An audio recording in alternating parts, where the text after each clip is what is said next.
I ate at this diner, right? They had like the newspaper. I love that shit. There's nothing better than having breakfast, reading a newspaper, right? So they had the Post, which I always felt had the best sports page. Worst front section and then best sports page. And then like back-to-back days, they of course had like the fucking funniest headlines.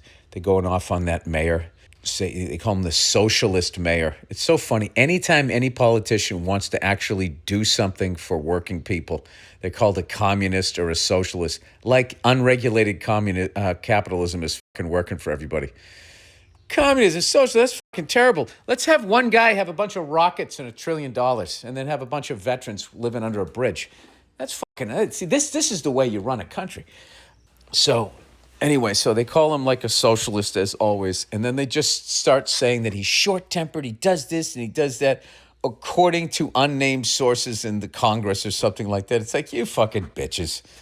Just going around trying to dig up stuff on this. Just like they had nothing to do other than to write an article that this guy was, short-tempered and blah, blah, blah.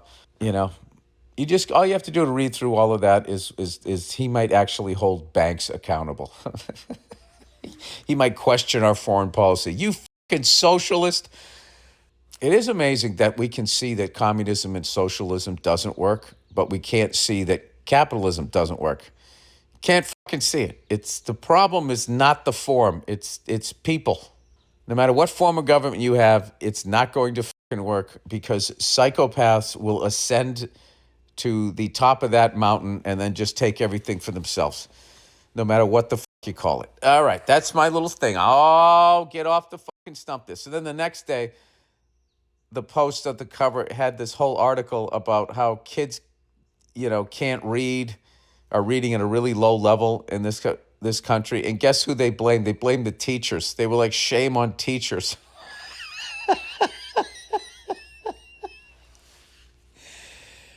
You're going to blame teachers, those poor underpaid people?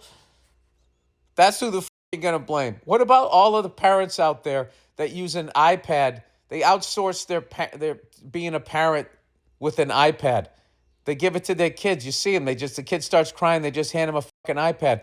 These kids have no focus. They're fucking overly stimulated. And then you send them to school along with 30 other fucking kids and some poor human beings up there with a piece of chalk and a blackboard trying to hold their fucking attention. We took all the funding away and all of that stuff. It should have been shame on us. Shame on us for not raising our fucking kids to have an attention span.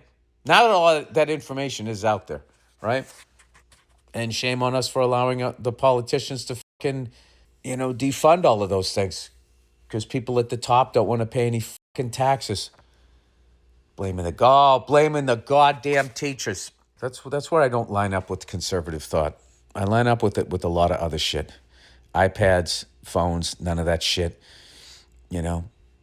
Giving hormone-changing drugs to your fucking 4-year-old like they have a date that weekend. Like, I don't understand any of that shit. I'd be like, I think I'm going to be conservative here, and I'm going to back off of that. Don't think I'm going to fucking do that, The way you lose me is when there's problems, you always look down. Like, the people down are fucking making decisions. Like, you have the whole public school system. Let's blame the least powerful. Let's blame the underpaid teacher.